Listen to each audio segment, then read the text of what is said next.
कृवंतो विश्व आर्यम, हम विश्व को आर्य बनाएं, हम सारे संसार को, सारे संपूर्ण संसार को आर्य बनाएं। इतना ही आपने मंत्र सुना है कि हम सारे संसार को आर्य श्रेष्ठ करें, उत्तम करें। एक मंत्र है अहिंसा परमो धर्म, ये व्यास जी ने लिखा। व्यास जी कह रहे हैं अहिंसा जो है ये परम धर्म है। इसके आगे क्या है, इसके पहले क्या है, इसको भी कभी ना आर्य समाज में सुनते हैं, ना लोग बताने की करते हैं। तो इसीलिए हम अधूरे ज्ञान में जीते रहते हैं और इससे हानि बहुत होती है। जैसे अहिंसा परमो धर्म जब जैनियों के हाथ पड़ा तो उन्होंने ये सिद्धांत बना लिया कि अहिंसा करना पाप है, हिंसा करना पाप है, इसलिए अहिंसा ही करनी चाहिए। तो उसने फिर किसी की हिंसा ही नहीं की, फिर उन्होंने किसी चीज़ की हिंसा नहीं की। और यहाँ तक हो गया कि हमने शल्य चिकित्सा का भी निषेध हो गया। जो भारतीय चिकित्सा पद्धति में शल्य चिकित्सा थी, उसको भी ये हुआ कि शरीर को फाड़ेंगे तो हिंसा होगी। उसमें अगर कीड़े पड़ गए, मैंने ये भी पढ़ा जैनियों के ग्रंथों में कि अगर किसी सन्यासी के कीड़े पड़ गए और नीचे गिर जाते थे तो उठा के उसी में रख लेता था कि इनकी हिंसा हो जाएगी, ये ना मर जाए, चाहे मेरी ये टांग कट जाए। तो इतना दुष्प्रभाव उन मंत्रों का हुआ। तो हमें पूर्ण मंत्र की ओर ध्यान देना चाहिए। क्या ये मंत्र इतने ही थे? तो महर्षि व्यास ने अहिंसा परमो धर्म, ये पहले कह देते हैं कि हिंसा ना करना ही धर्म है, अहिंसा ही धर्म है। तब एक साथ और लाइन में जोड़ते हैं हिंसा धर्म तदैव च। इसके साथ वो जोड़ देते हैं कि हिंसा करना भी उतना ही बड़ा धर्म है जितना अहिंसा।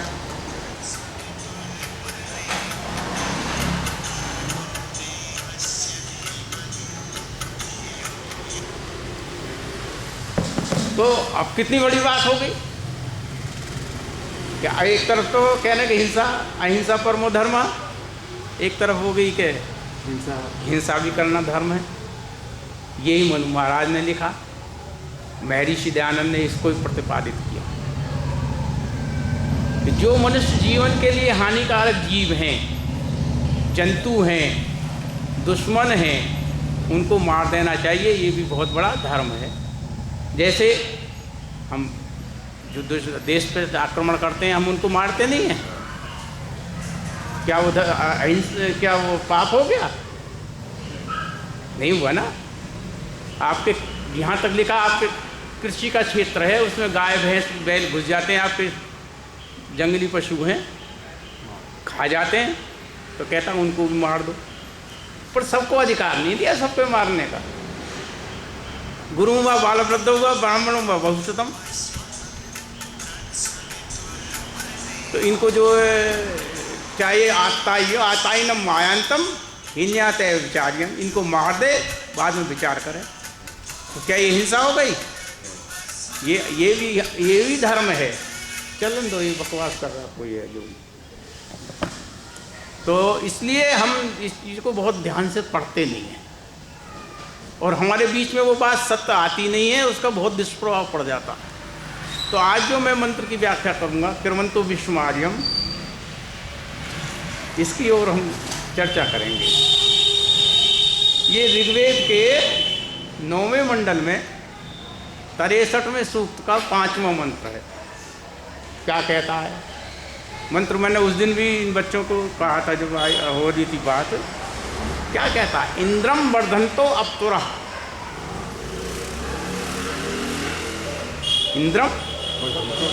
इंद्रम वर्धन्तो अप्तुरः कृवन्तो विश्वम आर्यम अपघनन्तो अरावणा। जो रावण हैं उनको छोड़ते हुए, जो रावण नहीं है उनको मारते हुए, उनको मार दो, उनका घन कर दो। बात समझ रहे ने? उनको जब घन कर दोगे तभी इंद्र बढ़ जाएंगे। इंद्रम वर्धन्तो, इंद्रों को बढ़ाओ, अप्तुरः, हे सत्कर्मों में निपुण लोगों, मनुष्यो इंद्रम वर्धन्तो, इंद्रों को बढ़ाते हुए। जब इंद्र बढ़ेंगे तभी विश्व जो आर्य बनेगा। विश्व आर्य बनेगा कब? दो कारणों से बनेगा। एक तो इंद्र बढ़े, इंद्रम वर्धन्तो अप्तुरः क्रमंतो विश्वमार्यम अपघनन्तो अरावण, अरावण को, राम ने रावण को नहीं मारा था। आज आपको बहुत बड़ी नई एक बात सुना रहा हूं। राम ने किसको मारा था? ए रावण को। वो रावण ए रावण बन गया था। क्यों भाई? सुशील बदमाश बन गया था, सुशील को नहीं मारा। अगर वो सुशील होता तब राम उसको नहीं मारते। सुशील जो है बदमाश हो गया था, इसलिए मतलब रावण को नहीं मारा। रावण का जो गुण था, अब गुण चला गया था रावण में, और रावण स्वयं में अराम वो हो गया था, अरावण। बात समझ में आ रही नहीं भाई? भैया बात समझ में आई? राम ने उस संज्ञा पे मत जाना, उस गुण पे जाना। जिस गुण से राम उसका रावण रखा गया था, उस रावण से वो हटकर अरावण हो गया था। तब वेद कह रहा है, यही वेद ने आज्ञा दी है। सारा संसार आज ये कैसे बनेगा? अगर वो रावण ना मरता, क्यों? तो वह श्रेष्ठता आती क्या लंका में? तभी वेद कह रहा, इंद्रम वर्धन्तो अप्तुरः क्रमंतो विश्वम आर्यम, विश्वम आर्यम, विश्व को, सारे संपूर्ण जगत को आर्य बनाओ। अपघनन्तो अरावण, जो अरावण है उनका घन करते हुए, उनको समाप्त करते हुए, उनको मिटाते हुए रावण बना दो। तभी रावण ही आर्य है। जब सब आर्य हो जाएंगे तो सारा संसार आर्य बन जाएगा। क्यों भैया? अब बात समझ में आ रही है नहीं आ रही? तो मंत्र पूरा ये था, क्रमंतो विश्व आर्यम नहीं था। हम लिख भी देते हैं सब जगह। हम आर्य सब सारे संसार को बनाए। बनेगा कैसा आर्य? इंद्रम वर्धन्तो, इंद्र बढ़ेंगे। नहीं भाई, तब आर्य बढ़ जाएंगे। तो इसीलिए ये सारे संसार का जो नियम बनाया परमात्मा ने, वो आर्यों के लिए बनाया। आज जब श्रेष्ठ हो जाएंगे सारे संसार के लोग, मनुष्य का उद्देश्य क्या है? आर्य नाम उत्तम पुरुष का है। हम कह भी देते हैं मोटी भाषा में, भाई तुम आर्य समाजी हो तो हम श्रेष्ठ समाजी हैं, इसलिए हमारा नाम आर्य समाजी हुआ। नहीं, तो सारे संसार के लोग आर्य होंगे, सारी व्यवस्था आर्य होगी, सब लोग ये उत्तम हो जाएंगे तो सारे श्रेष्ठ हो जाएंगे। वो तभी वेद ने ऋग्वेद मंडल 4 में 26वें सूक्त का दूसरा मंत्र है, उसमें भी ऋग्वेद ये कह देता, अहम ए ददामिम भूमिम आर्या। परमपिता परमेश्वर कह रहे हैं कि मैं इस सारे संसार की भूमि को आर्यों को सौंपता हूं। क्यों? फिर साथ में कह देता है, आर्या ईश्वर पुत्र, आर्या मेरा पुत्र है। बात समझ आई ध्रुव जी? तो ये सारे संसार को भले लोगों को सौंपना चाहते हो। अब यह मतमतांतर चले, वेद के विपरीत जब मतमतांतर चले तो उनकी सीमाएं सीमित हो गई। वो मनुष्यों द्वारा चले, नहीं चले मनुष्यों द्वारा।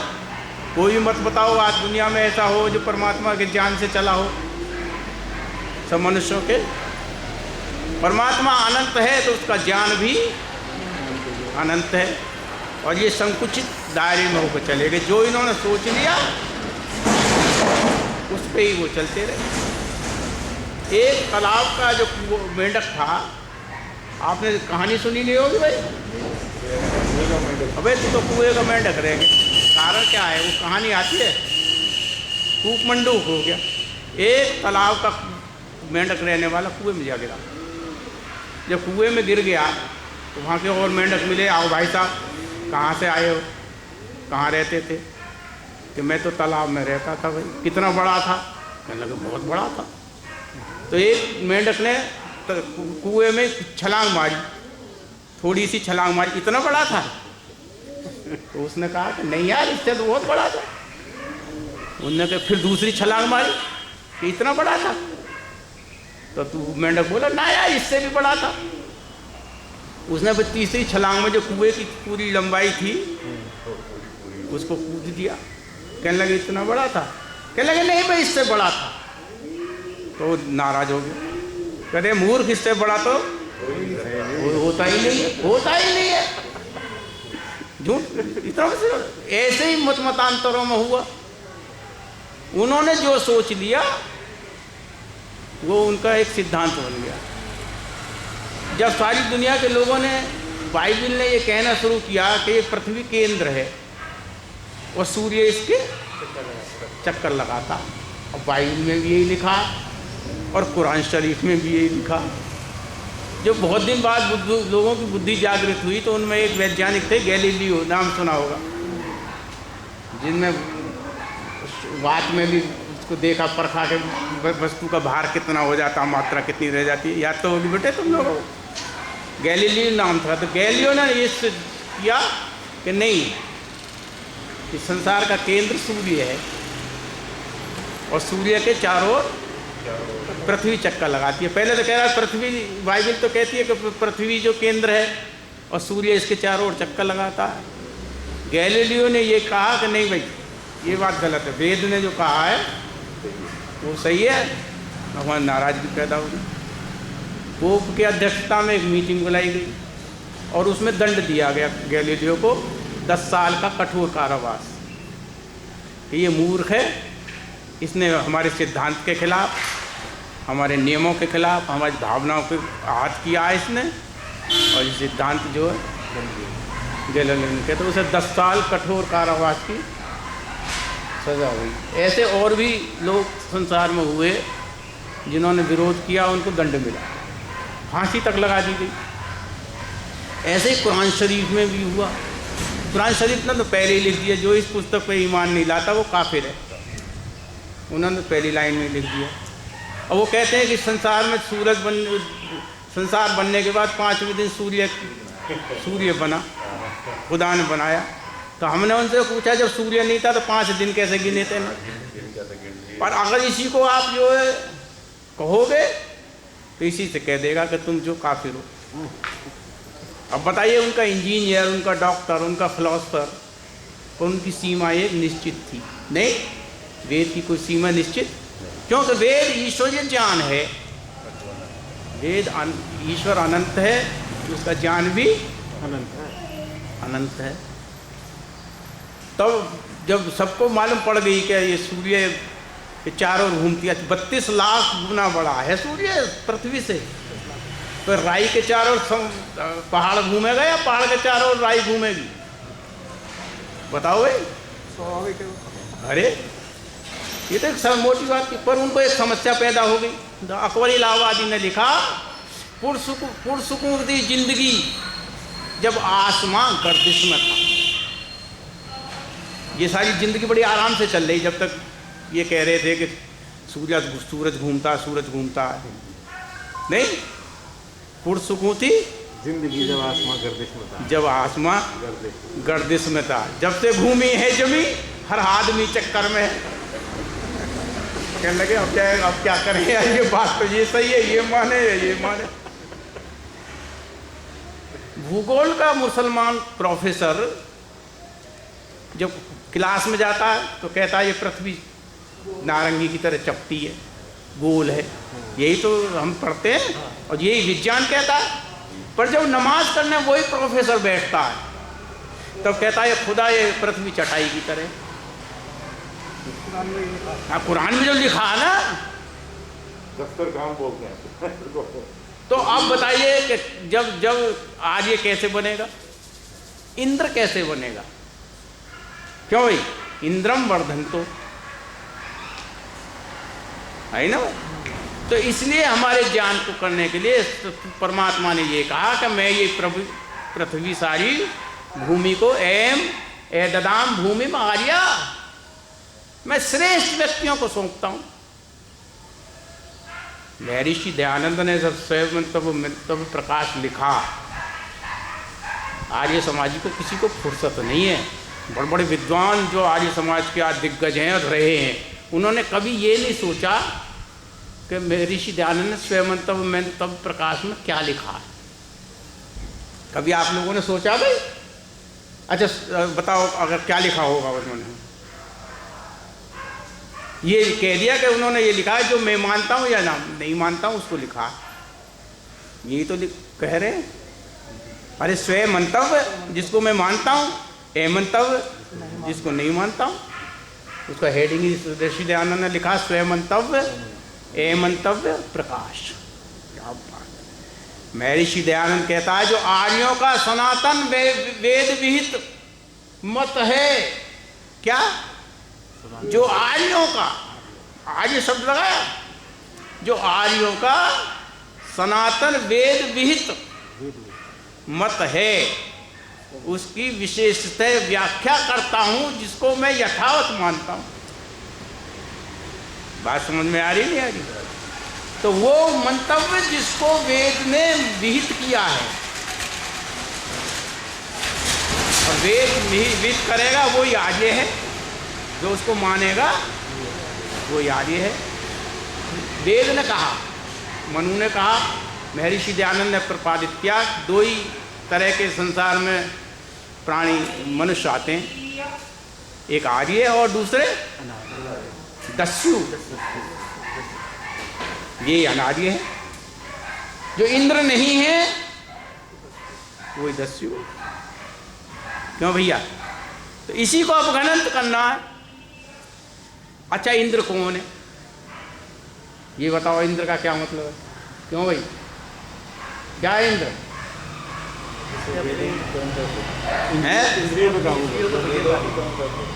इंद्र कौन है? क्या है इंद्र? अरे यार उस दिन तो मैंने बताई थी आपको, इंद्र सही सखा बोला था, नहीं बोला था? अरे जो सखा बोला था, नहीं बोला था मैंने? इंद्र माने आत्मा।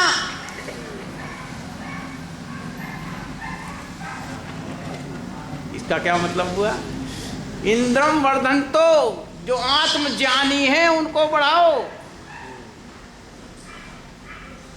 पहला तो इंद्र वो हुआ जो आत्मज्ञानी है।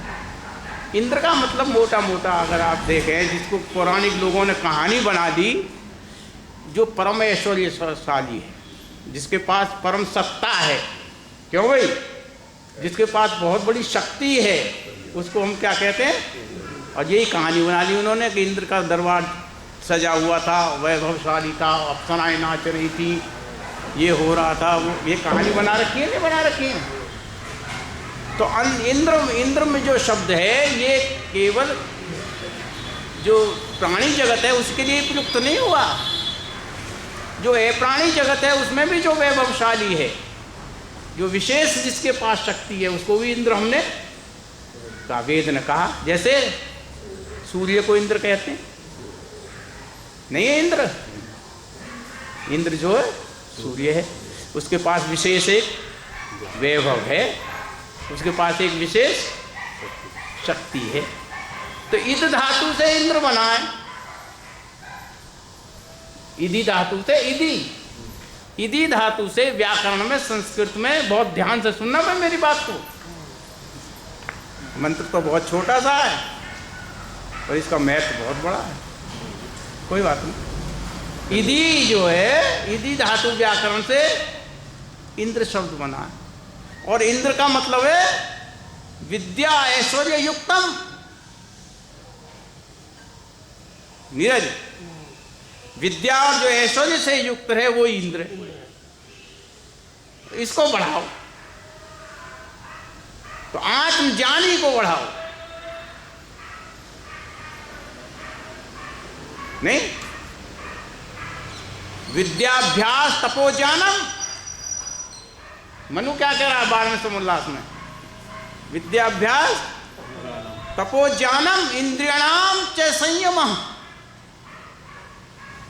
धर्म क्रिया आत्मचिंता च निःश्रेयस्कर कर्म परम। वेदाभ्यास का करना, ज्ञान का उत्पन्न होना,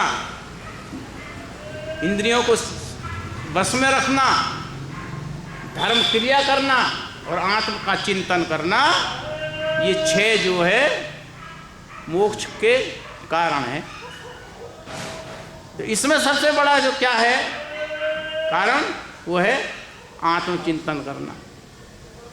तब स्तुति प्रार्थना उपासना मंत्रों में लिखा आत्मदा बलदा। ये आत्मदा क्या है? आत्मज्ञानम।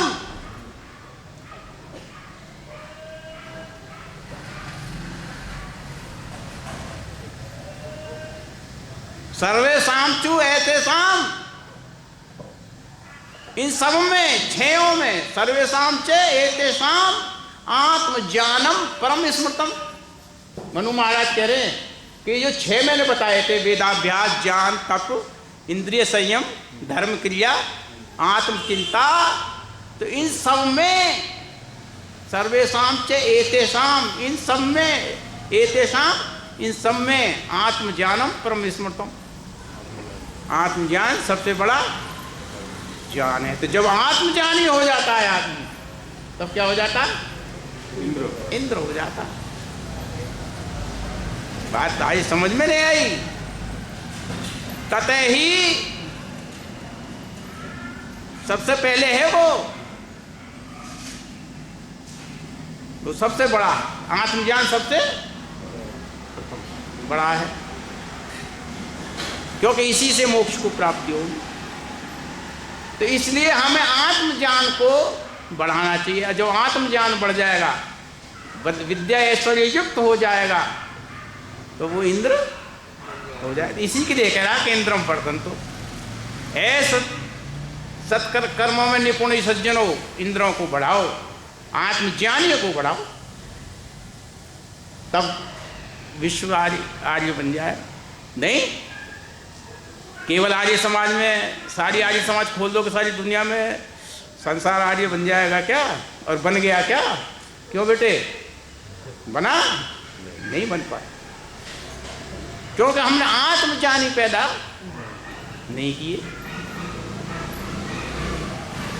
तब चाणक्य ने, पौराणिकों ने एक ने कहा, और पौराणिकों ने एक कथा बना रखी है, इंद्र के 1000 आंख थी। आंख कहानी बना रखी है कि इंद्र जो है एक आंखों से देखता था, 1000 आंखों से देखता। चाणक्य ने चाणक्य का कौटिल्य शास्त्र पढ़ा है कभी? अरे पढ़े करो यार, जो किताब मिल जाए करे उसको पढ़े करो, इसमें क्या आनंद आता। और चाणक्य कोई साधारण व्यक्ति नहीं है, नहीं।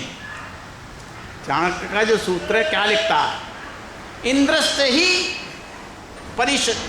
परिषदाम, इंद्र की जो परिषद थी, मंत्री परिषद, ऋषिणाम सहस्रम, उसकी मंत्री परिषद में 1000 ऋषि थे। कितने ऋषि थे? ये चाणक्य इसको स्पष्ट कर रहा है। इंद्र से ही मंत्रीणाम ऋषिणाम सहस्रम सातत चक्षु। क्यों भाई राजीव जी, वो उसके सब आंख थे। भाई मेरी आंख तो नहीं रहे, ये दिखाता है मुझको। बात समझ में आ गई ना? उपमा समझ में सोचते रहे ना, संग में एक एक चीज को बारीकी से नहीं बताऊंगा। सातत चक्षु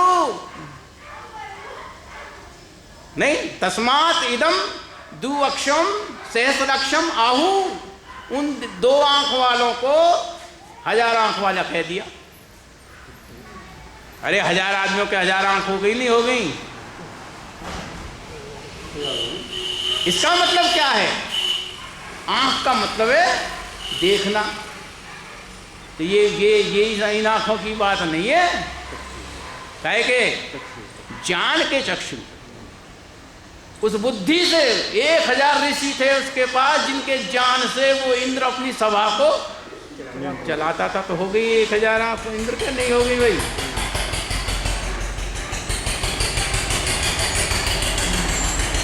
तो इसलिए हमें इंद्र को बढ़ाना।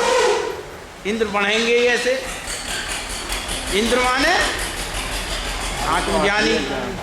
और इंद्र जो है दूसरा शब्द प्रयोग में हुआ, इंद्र प्रयोग हुआ बल के लिए।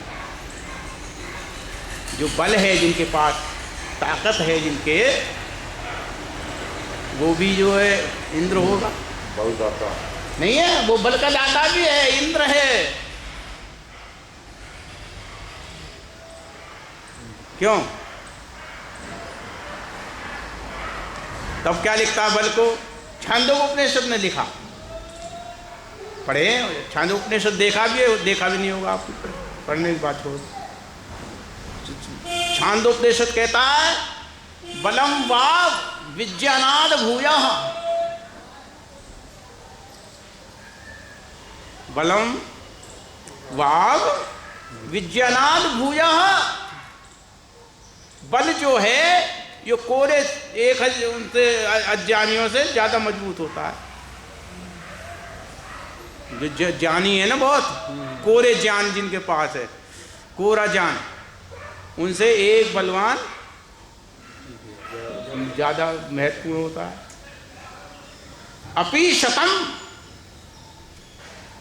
100 वर्ष 100 के होते हुए भी विज्ञानाद वर्तमान है एक बलम प्रकंपित। 100 वो खड़े हों कोरे अज्ञानी, उनमें एक बलवान उनको सबको प्रकंपित कर देता, नहीं कर देता। तो इसलिए जो जिसके पास बल है वो भी इंद्र है, उनको बढ़ाओ। पर वो बल जो है किसी का, हाँ, निर्बल को न सताइए जाकी मोटिया, मुई खाल की सांसों सार भस्म। तो इसलिए आपका जो बल है वो किसी के दुख दर्द में उठाने के लिए ही काम में आना चाहिए, तभी आप इंद्र हैं।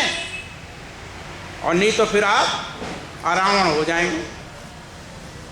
नहीं हो जाएंगे? अरावण ही तो हो गया था रावण। तो इंद्र को बढ़ाओ। और तीसरा इसमें बढ़ाने को लिखा है, धनेश्वर्य वाला भी इंद्र हो जाता है। क्यों भाई? उसके पास ऐश्वर्य नहीं होता,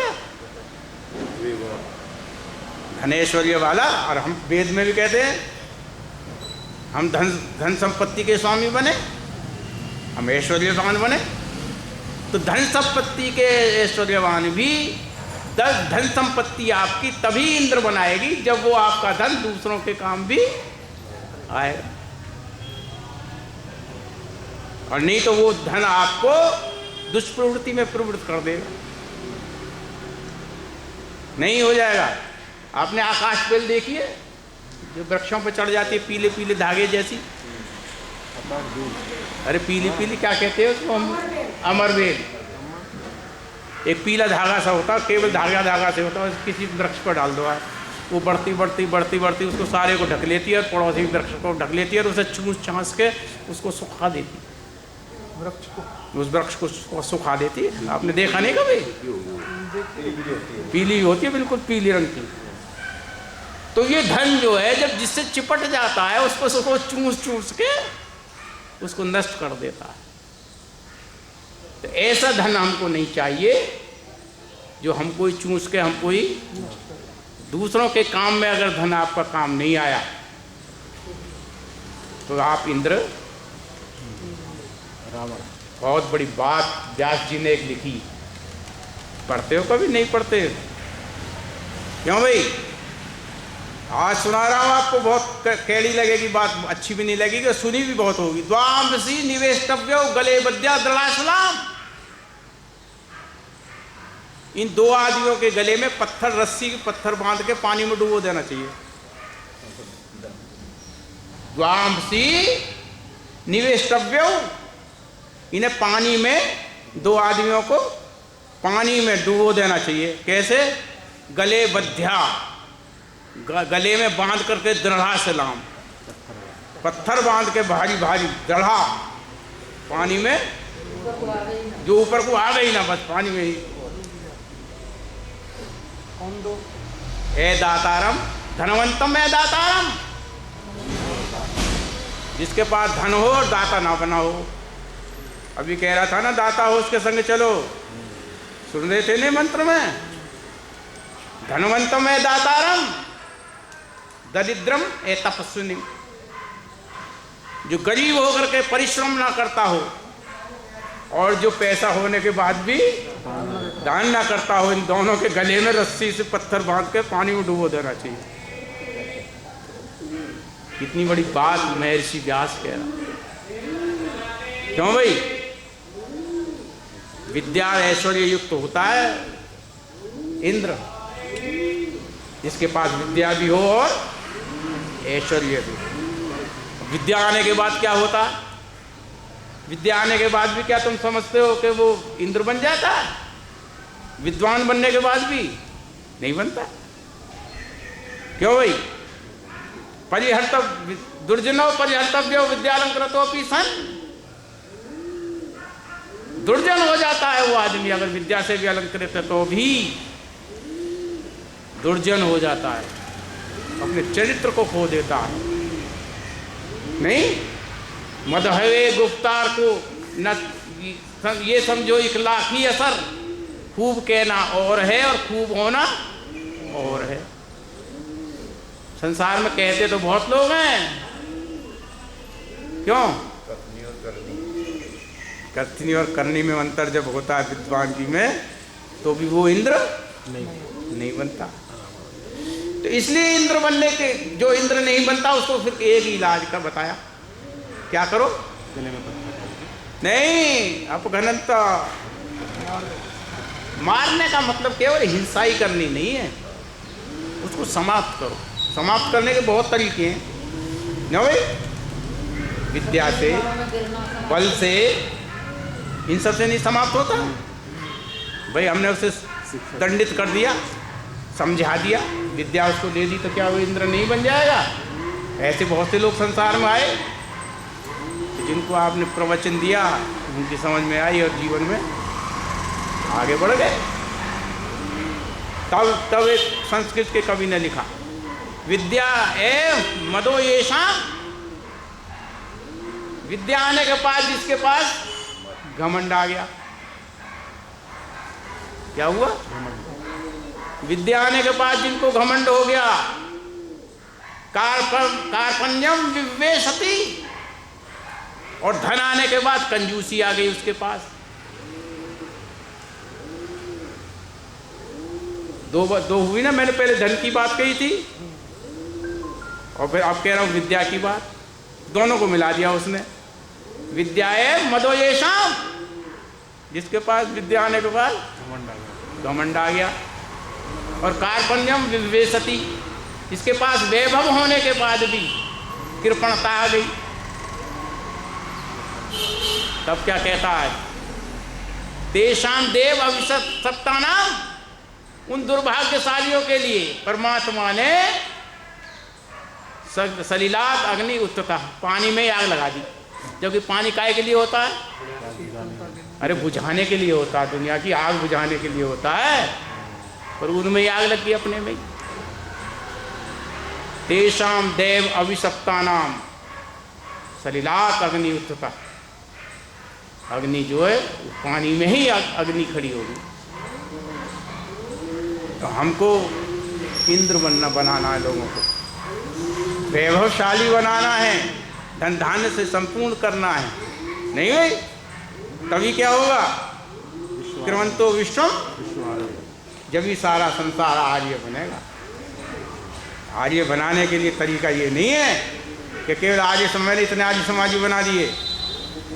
क्यों भैया, कितने आर्य समाजी बने आज? मैं जानता हूँ, आप तो समाज में काम नहीं करोगे तब पता पड़ेगी। आप बड़ी बड़ी संस्थाओं में जाकर देख लीजिए आज समाज में क्यों क्या हो रहा है। मैं यहाँ माइक से ये बातें नहीं बताऊंगा आपको। तो इसलिए हमको मंत्र को समझने के लिए पूरे मंत्र को आपको समझना पड़ेगा। जब मनु ने एक वो बात लिखी, वो लिखा यो हिंसकानी भूतानी, क्या बात लिखा। मैं जब उसको जब पहली बार पढ़ा, मैं बात बता रहा हूँ, तब मैंने समझा यार ये कि ये इसमें अहिंसकानी क्यों लिख दिया। वो कहता है जो हिंसक नहीं है उनको मारता है, इसका मतलब है हिंसक को मारने का अधिकार है। यो अहिंसकानी भूतानी हिंसती आत्म सुखेच्छा, जो अहिंसक को मारता है, अपने हिंसा करता है अपने आत्म सुख के लिए, से जीवनश्च मृत्युश्च, जीवन में भी और मरने के बाद भी, न किंचित सुखम एरते, वो किंचित भी सुख प्राप्त नहीं करता। पर ये तो है जो हिंसक है और मनुष्य मात्र का हानिकारक है, उसको मार दो, ये भी सबसे बड़ा धर्म है। क्यों भाई, चोर डकैत आए, बदमाश आए, तो फिर उसको नहीं मारेंगे आप। तब मनु ने लिखा गुरुम व बाल वृद्धम व ब्राह्मणम व बहुश्रुतम, लिखा गुरुम व बाल वृद्धम व, गुरु हो, बालक हो, बूढ़ा हो। बालक और बूढ़े की दो परिभाषा बता रहा हूँ। बालक का मतलब आपका बेटा भी हो, और वृद्ध हो चाहे आपका बाप भी हो। ब्राह्मणम व बहुश्रुतम, बहुत बड़ा ज्ञानी और पंडित हो, बहुश्रुतम बहुत वेदों का सुनने वाला हो, यदि वो आततायिनम आयंतम, यदि वो आततायी है और निर्दोष लोगों की हत्या करता है हन्यात एव विचार्यन, पहले उसको मार दो फिर विचार करो। विचार करके तो नहीं मरेगा, अरे मारूं नहीं मारूं, मारूं नहीं मारूं, डाले रखा को उसको चलाते रहे, तुम्हें ही मार देगा हो सके। मनु कह रहा है उसे तुरंत मार दो, मुकदमा चलाने की कोई जरूरत नहीं। पर आपको अधिकार नहीं दिया इस बात का, और ध्यान रख लेना, वो राजा के लिए निर्देश किया कि राजा ऐसे व्यक्ति को, चाहे गुरु हो, बालक हो, बच्चा हो, बूढ़ा हो, ब्राह्मण हो, बहुश्रुतने वाला, अगर वो निरपराधियों को मारता है, दोषी है, आतंकी है, अन्यात एव, उसको मार दे, ए विचारियन, बिना विचारे मार दे। तो ये धर्म हुआ, क्या धर्म हुआ भाई? क्यों बेटा? तो इसीलिए हमको इंद्र बनना है। कृष्ण ने भी यही कहा था। नहीं, कृष्ण तो वेद से ही कहता है। कृष्ण ने ये कहा था, राम ने जब बाली को मारा था, राम ने इसी का इसमें पाप नहीं है, दुष्ट को मारना पाप नहीं है। एक प्रवचन हो रहे थे, मैं भी बैठा था, मैंने एक दिन शायद आपको फ्री बताया था। गुरुकुल कांगड़ी विश्वविद्यालय के कुलपति थे वेद प्रकाश जी, वो हमारे श्रोत्री जी के गुरु हैं। तो वो जब बैठे थे तो किसी ने उनसे पूछा कि हम मच्छर को मारते हैं, ये पाप है क्या? क्यों जी? तो उन्होंने कह दिया कि नहीं, पाप नहीं। बात तो सही कह दी, पाप नहीं, पर क्यों नहीं है? उन्होंने उसको उठा के लिया है दर्शन को। पंच अवयव योगात सुख संवित्ति, जब पांचों ज्ञानेंद्रियों से संबंध होता है सुख या दुख का, तभी पाप लगता है या दुख होता है। हमने कहा ना ना, पहले उन्होंने कह दिया कि पाप है। श्रोती जी कहने लगे पाप नहीं है, मार देना चाहिए। मैंने क्यों मार देना चाहिए? कि उसको ज्ञान नहीं है, उसको पता ही नहीं पड़ रही मरने की, जिंदे होने की। मैंने पता पड़ रही है, मच्छर को आप डाल दो, तड़पता है। अरे तड़पता है कि नहीं तड़पता? तो फिर तो पाप हो गया ना। तभी मनु को उठा के लाओ। गुरुवा वालो जो ब्राह्मण आयताइनम मायांतम, अगर वो आतताई है, तड़पे या ना तड़पे, इससे क्या मतलब है? क्यों भाई? आतंकी है तो मार। अगर आतंकी है तो उसको तुरंत मार देना चाहिए, बाद में ये मैंने साहतों में इसकी पुष्टि के लिए बता दिया। मंत्र को तो मैंने व्याख्या की थी, वही इंद्रम वर्धन तो तुरंत नहीं हुई। तो इसलिए हमको मंत्र पूरा समझ लेना चाहिए। हम आर्य समाज में आने से ही आर्य समाजी नहीं बन जाते, इस बात का भी ध्यान रख लेना। हम आर्य समाजी जब हैं जब इंद्र बनेंगे। बिरला मंदिर दिल्ली, ये मंत्र लिखा हुआ है। हाँ, मंत्र तो वेद को कौन छोड़ देगा भाई। सत्यमेव जयते ये भारत सरकार के उस पर नहीं लिखा हुआ, नहीं लिखा हुआ, नोट पे भी लिखा हुआ, चक्र पे भी लिखा हुआ था। अब तो उन्होंने हटा दिया था, कांग्रेस की सरकार ने, ध्यान है आपको, हटा दिया था। सत्यमेव जयते क्या मतलब है? सत्य ही जीतता है। सत्यम एव, एव माने ही, निश्चित रूप से सत्य ही जीतता है। ये वेद के मंत्र से प्रमाण कौन रहा भाई? आज तक दुनिया के किसी उसमें चले जाइए, सारे वेद के मंत्र लिखे वेद के मंत्र हैं, उन्हें पता ही नहीं, लिखने को रॉब में लिख देते हैं कि ये देखो कितनी बड़ी बात लिख दी है। इसलिए वेद विहित कर्म ही आपको आर्य बनाएंगे, आप इंद्र बनेंगे। और इंद्र नहीं बने तो आप सोचे कि हम आर्य बन गए, आर्य समाजी तो बन जाओगे चंदा दे करके, पर आर्य बनने के लिए आपको इंद्र बना। ओम